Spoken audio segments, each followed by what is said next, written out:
సహోదరి సహోదరులారా, మీకు శుభవార్త. 2025 సంవత్సరంలో మొత్తం 365 అంశాలను మీతో పంచుకోబోతున్నాము.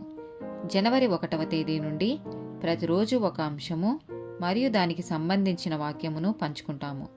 దయచేసి ఆ వాక్యములను వినండి, ధ్యానించండి మరియు ఆశీర్వదించబడండి. దయచేసి సబ్స్క్రైబ్ చేయండి మరియు మీ స్నేహితులతో పంచుకోండి. ధన్యవాదాలు.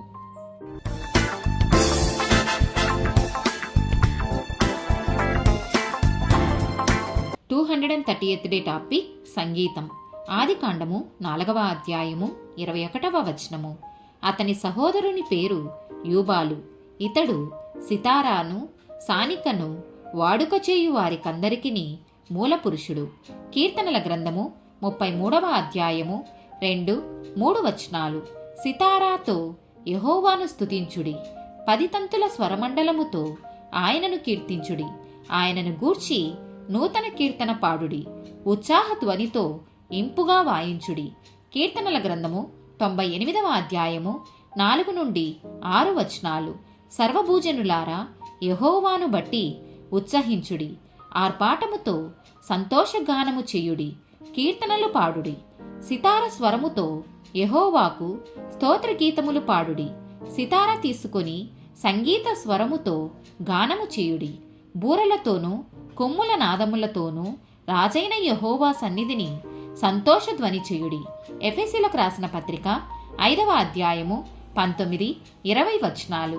ఒకనినొకడు కీర్తనలతోనూ సంగీతములతోనూ ఆత్మ సంబంధమైన పాటలతోనూ హెచ్చరించుచు మీ హృదయములలో ప్రభువును గూర్చి పాడుచు కీర్తించుచు మన ప్రభువైన యేసుక్రీస్తు పేరట సమస్తమును గూర్చి తండ్రి అయిన దేవునికి ఎల్లప్పుడూ కృతజ్ఞతాస్తుతులు చెల్లించుడి.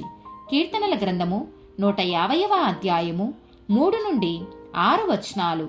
బూరధ్వనితో ఆయనను స్తుతించుడి, స్వరమండలముతోనూ సితారతోనూ ఆయనను స్తుతించుడి, తంబురతోనూ నాట్యముతోనూ ఆయనను స్తుతించుడి, తంతి వాద్యములతోనూ పిల్లన గ్రోవితోనూ ఆయనను స్తుతించుడి, మ్రోగు తాళములతో ఆయనను స్తుతించుడి, గంభీర ధ్వనిగల తాళములతో ఆయనను స్తుతించుడి. సకల ప్రాణులు యెహోవాను స్తుతించుదురుగాక. యెహోవాను స్తుతించుడి. కొలసీలకు రాసిన పత్రిక 3వ అధ్యాయము 16వ వచనము. సంగీతములతోనూ కీర్తనలతోనూ ఆత్మ సంబంధమైన పద్యములతోనూ ఒకనినొకడు బోధించుచు బుద్ధి చెప్పుచు కృపా సహితముగా మీ హృదయములలో దేవుని గూర్చి గానము చేయుచు సమస్త విధములైన జ్ఞానముతో క్రీస్తు వాక్యము మీలో సమృద్ధిగా నివసింపనీయుడి. 2వ దినవృత్తాంతముల గ్రంథము 5వ అధ్యాయము 13వ వచనము.